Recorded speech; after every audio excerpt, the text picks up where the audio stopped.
हज़रत अबू बकर सिद्दीक़ ने इरशाद फरमाया, आया आयशा, जो माल आपके पास है इसको अपनी दो बहनों के साथ में और दो भाइयों के साथ में बराबर तकसीम कर लेना, जो इस्लाम ने हुक्म दिया है। हज़रत आयशा सिद्दीक़ा ने इरशाद फरमाया, अब्बा जान, मेरी तो एक ही बहन है। तो आपने इरशाद फरमाया, आया आयशा, तुम्हारी एक बहन तुम्हारी माँ के शिकम के अंदर है, जो मेरे दुनिया से तशरीफ ले जाने के बाद पैदा होगी। तो पता ये लगता है कि जब हजरत अबू बकर सिद्दीक़ के इल्म गैब का आलम ये है, तो रसूल पाक के इल्म गैब का आलम क्या होगा। हेलो गाइस, अस्सलामु अलैकुम वरहमतुल्लाहि तआला वबरकातुहू। मैं आपका भाई मोहम्मद फरमान रज़ा क़दरी बदायूं शरीफ से हाजिर हूँ आज एक बेहद खूबसूरत और ज़रूरी बयान लेकर के। आज के बयान का उन्वान है सीरत अबू बकर सिद्दीक़। आज हम जानेंगे हज़रत अबू बकर सिद्दीक़ को किस तरह खिलाफत मिली और इसके पीछे के मामलात क्या रहे, और हज़रत अबू बकर सिद्दीक़ ने क्या क्या किया, और कुरान पाक एक बुक्स में और एक तहरीर में लिखा कैसे गया। और उसके साथ में हम जानेंगे आज हज़रत अबू बकर सिद्दीक़ की वफ़ात और हज़रत अबू बकर सिद्दीक़ का इल्म गैब। अगर आपको मुकम्मल जानकारी चाहिए तो आखिर तक वीडियो में बने रहें। और आप लोगों से गुजारिश करूंगा, जो लोग चैनल पर नए हैं चैनल को सब्सक्राइब कर लें और ज़्यादा से ज़्यादा लोगों तक शेयर करें, चूँकि ये सवाब जारिया है, इसको करने से आपकी हमारी नेकियों में इजाफ़ा होगा। मैं बयान शुरू करता हूँ।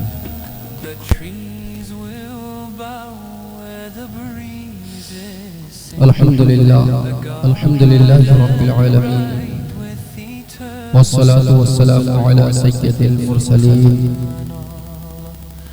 अम्मा बअद फअऊज़ु बिल्लाहि मिनश शैतानिर रजीम बिस्मिल्लाहिर रहमानिर रहीम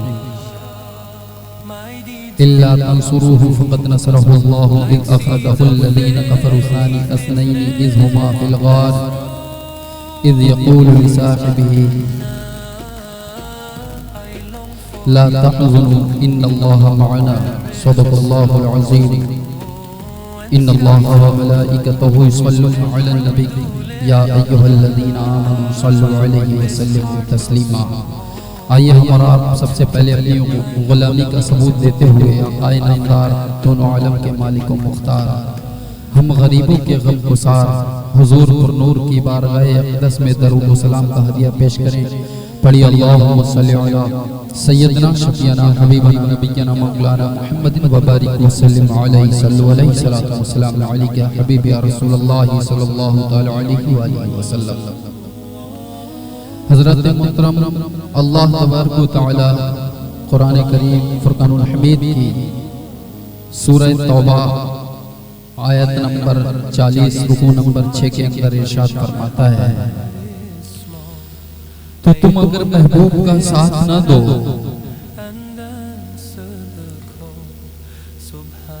तो अल्लाह ने उनकी मदद की जब उन्हें काफिरों की शरारत से बाहर जाना हुआ, दो जानों से जब वो गार में थे और वो कह रहे थे कि गम न कर, अल्लाह हमारे लिए काफी है। यहाँ से ये पता लगता है कि इसमें एक लफ्ज़ आया, इज़ यक़ूल लिसाहिबिही, तो कह रहे थे अपने यार से, अपने साथी से, गम न कर, अल्लाह हमारे लिए काफ़ी है। तो यहाँ से हमें शान अबू बकर का असल नुस्खा, असल जड़ मिल जाती है। चूँकि अल्लाह तबारक व तआला जिस शान की अज़मत कुरान करीम के अंदर बयान करता हो, उस शान का मर्तबा और मकाम क्या होगा ये हम और आप अंदाज भी नहीं लगा सकते। चूँकि ये आयत क़यामत तक पढ़ी जाती रहेगी और क़यामत तक हज़रत अबू बकर सिद्दीक़ रज़ियल्लाहु तआला अन्हु की शान में अल्लाह तबारक व तआला मज़ीद इज़ाफ़ा फरमाता रहेगा। हज़रत मोहतरम, गौर करने का मकाम तो ये है कि ये वही अबू बकर सिद्दीक़ हैं जो जब काफिरों ने कहा और इमामुल अंबिया हुजूर पुरनूर की मेराज के वाक़े पर काफिरों ने हंसी ठिठ्ठे और मजाक उड़ाना शुरू की, और मजाक के इरादे से हज़रत अबू बकर सिद्दीक़ को बताया कि तुम्हारे दोस्त और तुम्हारे नबी ये कह रहे हैं कि मैं अल्लाह के पास गया और अल्लाह की मुझे मिराज अता हुई, अल्लाह का दीदार अता हुआ और अल्लाह की मैंने जियारत की और उसके साथ में जन्नत और जहन्नम और पूरी कायनात का मुलाहिदा किया एक ही रात में। तो हजरत अबू बकर सिद्दीक ने पूछा, क्या तुम अपनी जानिब से कह रहे हो या ये बात मेरे आका ने कही है? लोगों ने कहा, ये बात तुम्हारे आका और तुम्हारे आका मोहम्मद रसूलुल्लाह ने कही है, मोहम्मद ने कही है। हजरत अबू बकर सिद्दीक ने फरमाया, अगर मोहम्मद ने कही है तो ये बात सच्ची है। और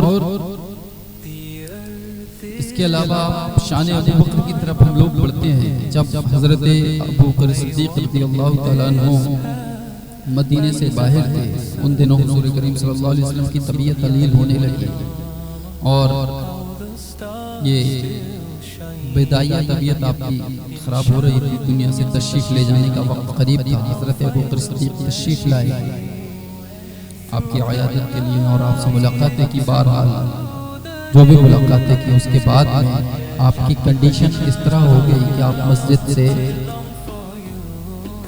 में आप तशरीफ ले जाने के लिए मजीद कोशिशों के बाद भी नहीं जा सकते।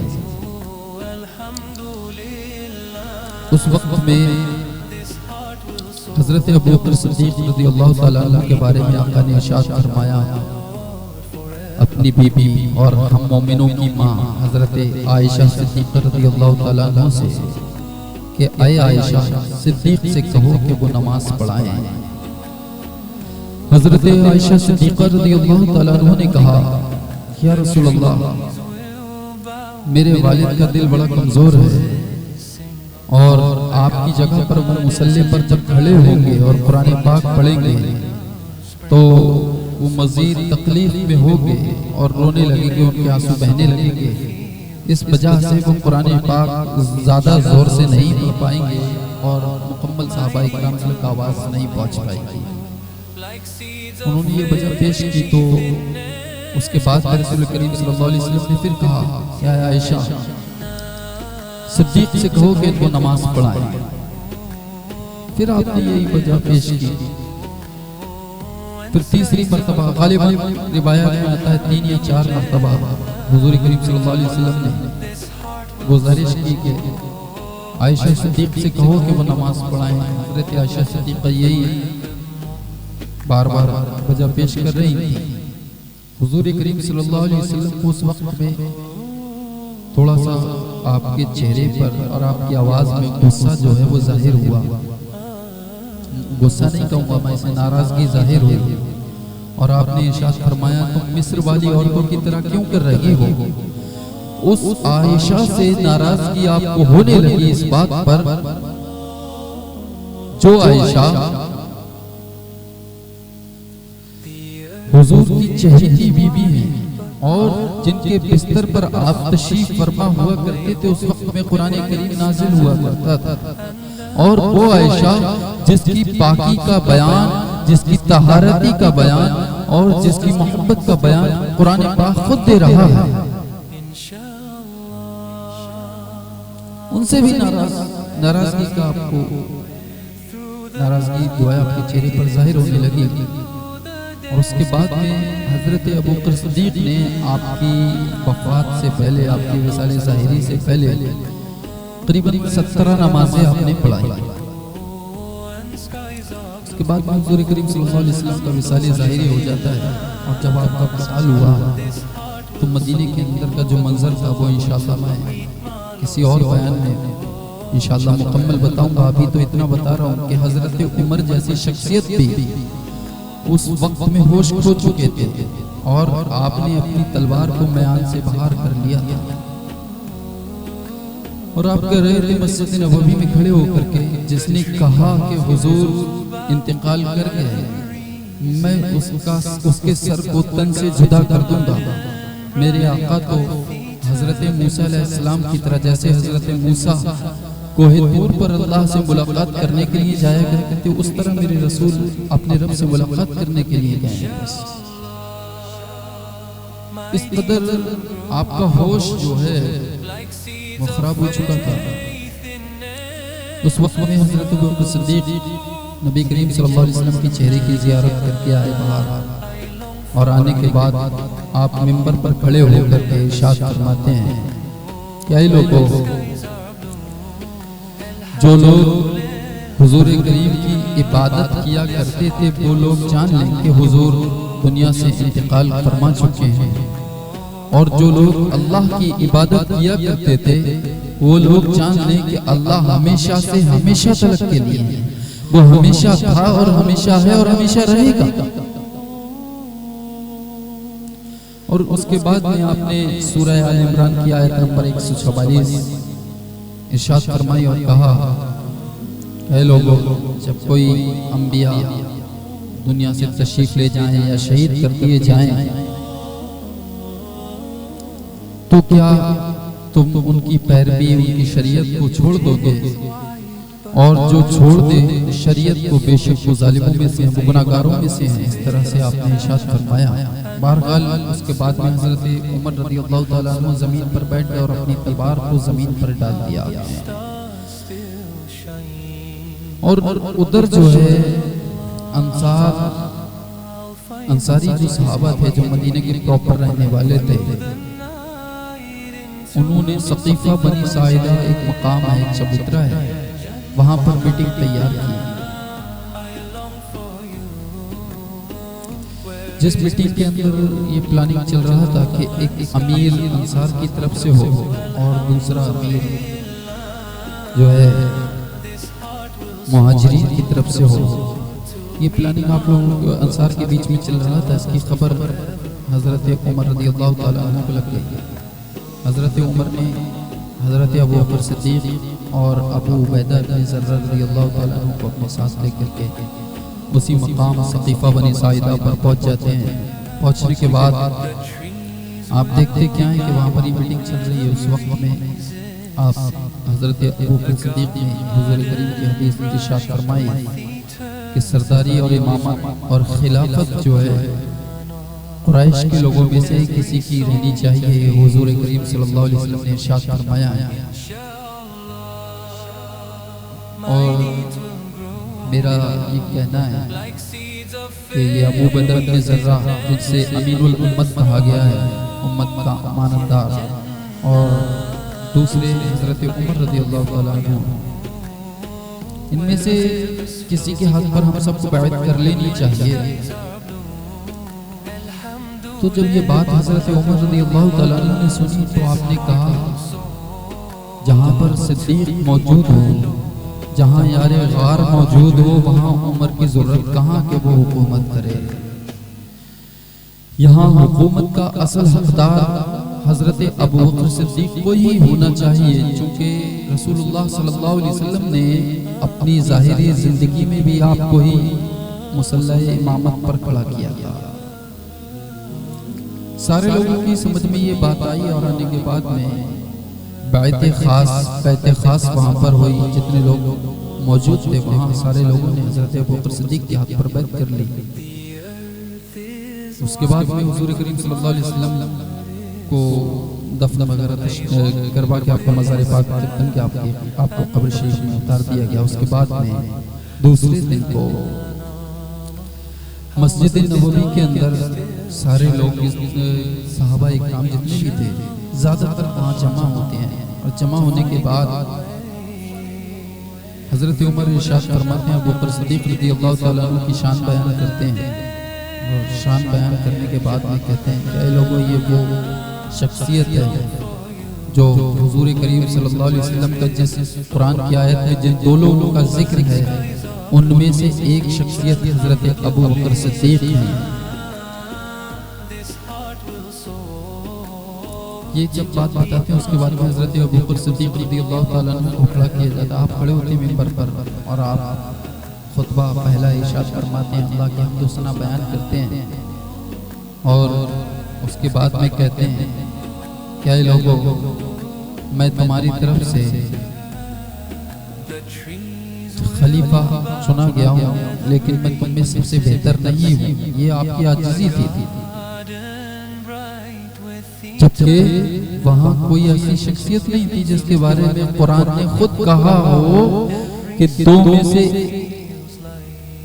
दो जानों में से एक जान, एक हज़रत अबू बकर सिद्दीक, दूसरे हुजूर करीम सल्लल्लाहु अलैहि वसल्लम। इतनी आजीज़ी देखिए, आप फरमाते हैं कि तुम में से मैं तुम में सबसे बेहतर तो नहीं, लेकिन बहरहाल आप मेरा ऐलान सुन लें।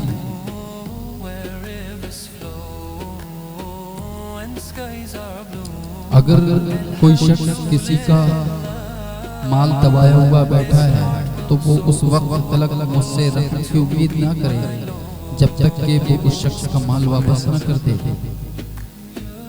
और मैं गरीबों के लिए, माजूरों के लिए, कमजोरों के लिए उस वक्त तलक उनके साथ हूँ जब तक कि उनका हक उन्हें न दिलवा दूं।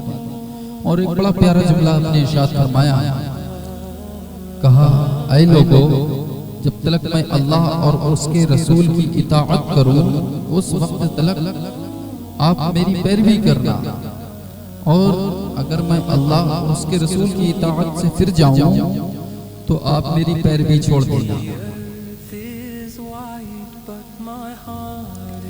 आज अगर किसी खानकाह के किसी को पीर बना दिया जाता है तो वो कोशिश करता है कि भाई ये अल्लाह और उसके रसूल की इताअत को छोड़ो, मेरी इताअत में लग जाए। मैं सबकी बात नहीं कर रहा, बड़े बड़े पाए के बुजुर्ग इस जमाने में भी मौजूद हूँ, लेकिन मैं जिनकी बात कर रहा हूँ वो लोग खुद समझ जाए। उन्हें गौर करना चाहिए कि खलीफतुल मुस्लिमीन, खलीफाए अव्वल यारे गार हजरत अबू बकर सिद्दीक रज़ियल्लाहु तआला अन्हु जैसी शख्सियत इरशाद फरमा रही है, क्या ये लोगों, जब तलक मैं अल्लाह और उसके रसूल की इताअत करूं उस वक्त तलक तुम मेरी पैरवी करना, और जब मैं आका और अपने रब की इताअत छोड़ दूं तो तुम मेरी पैरवी करना छोड़ देना। और उधर उम्मत के अंदर अलग अलग फितने उठ रहे थे। कुछ लोग मुर्तद हो गए जिन्होंने दीन छोड़ दिया, और कुछ लोग ऐसे थे जैसे मुसैलमा कज़्ज़ाब वगैरह, ये लोग अपनी झूठी नबूवत का ऐलान कर रहे थे। हजरत अबू बकर सिद्दीक रज़ियल्लाहु तआला अन्हु ने इन लोगों से जमकर मुकाबला किया और आपने इरशाद फरमाया, जो शख्स हुजूर के जमाने में एक रस्सी भी ऊंट बांधने वाली एक रस्सी भी अगर ज़कात में दिया करता था, उससे ज़कात लेने के लिए अबू बकर को अगर जंग भी करनी पड़ जाए तो वो करेगा, लेकिन ज़कात लेगा। बहरहाल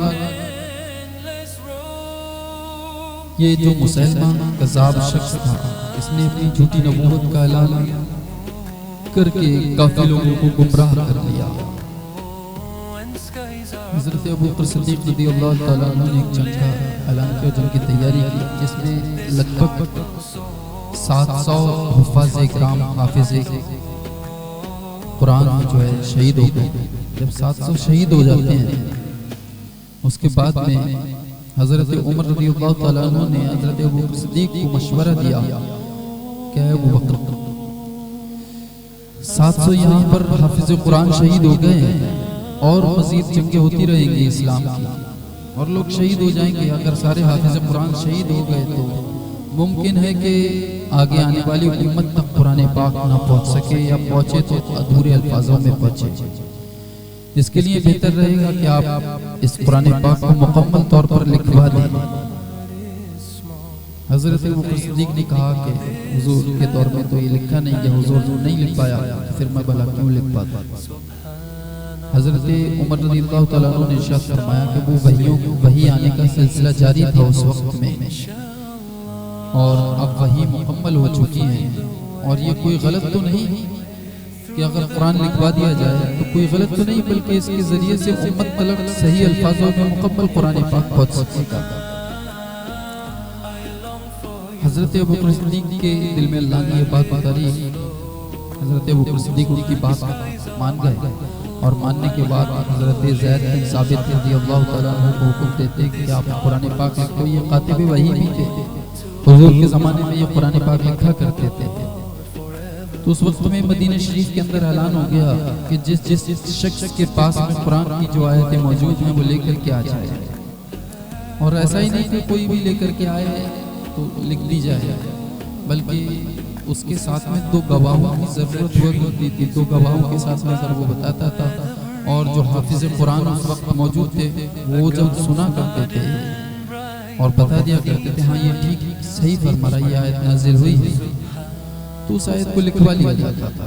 इस तरह से कुरान पाक लिखा गया मुकम्मल। और उसके बाद में उस कुरान पाक को हज़रत अबू बकर सिद्दीक़ के पास में पेश कर दिया गया। आपकी वफ़ात के बाद में उस कुरान पाक को हज़रत उमर रज़ियल्लाहु ताला अन्हु के पास में भी रहा हुआ, और हज़रत उमर के बाद में आपकी शाहिदजादी और उम्मुल मोमिनीन हज़रत हफ्सा रज़ियल्लाहु ताला अन्हा के पास में रहा। बहरहाल हज़रत उस्मान के दौर में कुरान पाक से और कॉपियाँ तैयार कराई गई और उनके ज़रिए से आज कुरान पाक हम लोगों को पहुँचा है।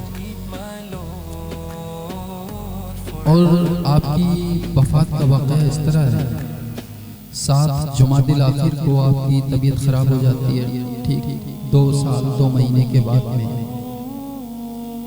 और भी मज़ीद वाक़यात हैं आपकी खिलाफत से जुड़े हुए, लेकिन वक्त की कमी है यहाँ पर, इसलिए मैं वफ़ात की तरफ को चल रहा हूँ। 7 जुमादिल आखिर 2 साल 2 महीने के बाद में आपकी तबीयत ख़राब हो जाती है। जब आपकी तबीयत ख़राब होने लगी तो आपने वसीयत की हज़रत उम्मुल मोमिनीन हज़रत आयशा सिद्दीक़ा रज़ियल्लाहु ताला अन्हा को, क्या है आयशा, मेरे पास में जो बैतुल माल की चीज़ें हैं जिनमें एक ऊँट है और एक चादर है और एक गुलाम है, ये वापसी कर देना और अगला खलीफा हज़रत उमर को बनाया जाएगा, उनको दे देना। और यहाँ एक बात और याद रखें, हज़रत अबू बकर सिद्दीक़ रज़ियल्लाहु ताला अन्हु की वो ज़ात थी जिस ज़ात ने बेबाओं का वजीफ़ा बैतुल माल से बनवाया और यतीम और मिस्कीनों के लिए खास ख्याल रखने का हुक्म जारी फरमाया। आप ही की वो ज़ात। उसके बाद में हज़रत अबू बकर सिद्दीक़ रज़ियल्लाहु ताला अन्हु ने हज़रत आयशा सिद्दीक़ा को वसीयत की, क्या आयशा, मैंने आपको खजूर का बाग और कुछ चीज़ें तोहफे में दी थी, चूँकि आपने उन पर अभी तक कब्जा नहीं किया है, मैं इसीलिए आपको ये हुक्म देता हूँ। आपके बाद में आपकी ये 2 चीज़ें, आपके 2 भाई और 2 बहनों के बीच में और आपके बीच में ये सही अंदाज में आप इस्लामी हुकूक के हिसाब से तक़सीम कर देना। उस वक्त में हज़रत अबू बकर सिद्दीक़ के पास में एक बेटी हज़रत आयशा के अलावा एक और बेटी थी, हज़रत अस्मा रज़ियल्लाहु ताला अन्हा। तो आपने कहा हुज़ूर अब्बा जान मेरी तो सिर्फ एक ही बहन है, हज़रत अस्मा रज़ियल्लाहु ताला अन्हा, फिर एक और बहन का जिक्र। तो आपने इरशाद फरमाया आपकी माँ हामिला है और उनसे पैदा होने वाला बच्ची होगी। तो यहाँ पता ये लगता है कि जब हज़रत अबू बकर सिद्दीक़ रज़ियल्लाहु ताला अन्हु जैसी शख्सियत का आलम ये है कि माँ के पेट में रहने वाली चीज के बारे में बता दें कि बच्चा है या बच्ची है, तो हुज़ूर करीम सल्लल्लाहु अलैहि वसल्लम के इल्म का आलम क्या होगा।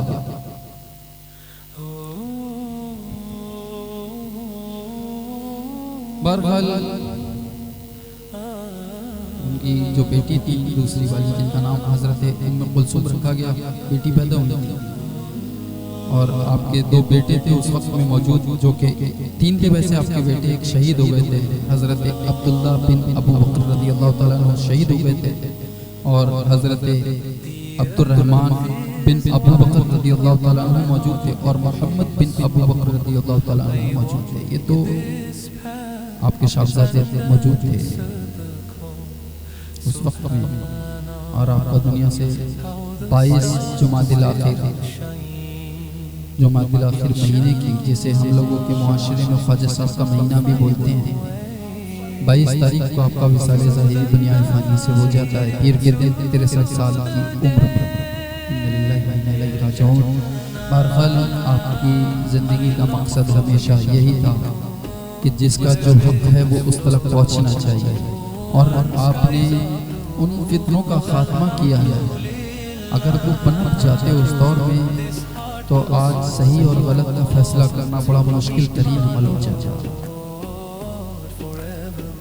मेरे भाइयों, जो लोग ये कहते हैं कि हज़रत अबू बकर सिद्दीक पहले खलीफा नहीं या पहले खलीफा बनने के लायक नहीं थे, तो उन लोग आप जवाब दे देना कि हज़रत अबू बकर सिद्दीक ही वो ज़ात है जिस ज़ात के बारे में अल्लाह ने कुरान करीम के अंदर इरशाद फरमाया है।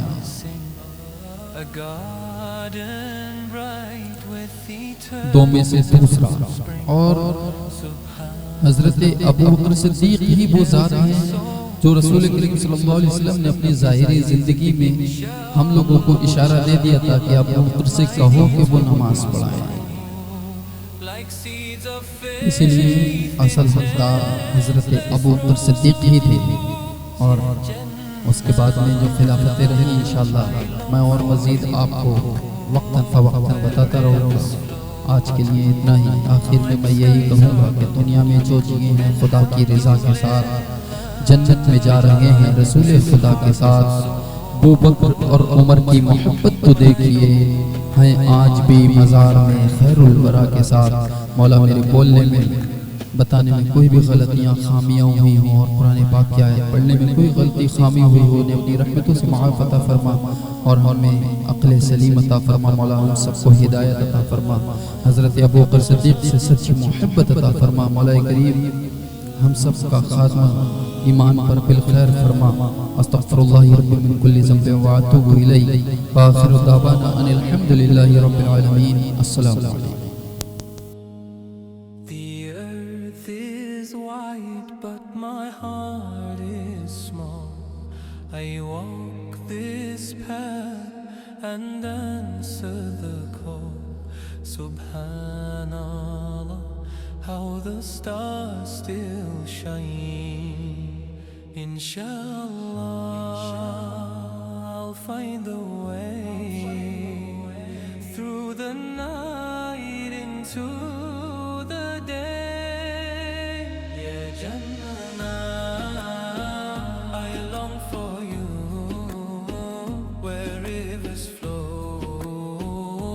Skies are blue, alhamdulillah. This heart will soar to meet my Lord forevermore.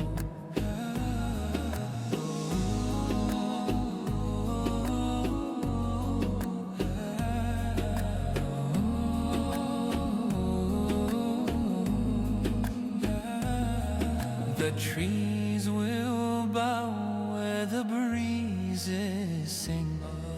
A garden bright with eternal spring. Subhanallah, every soul feels light. Inshallah, my deeds will grow like seeds of faith in endless rows. Yeah, Jannah, I long for you, where rivers flow and skies are blue. Alhamdulillah, this heart will soar to meet my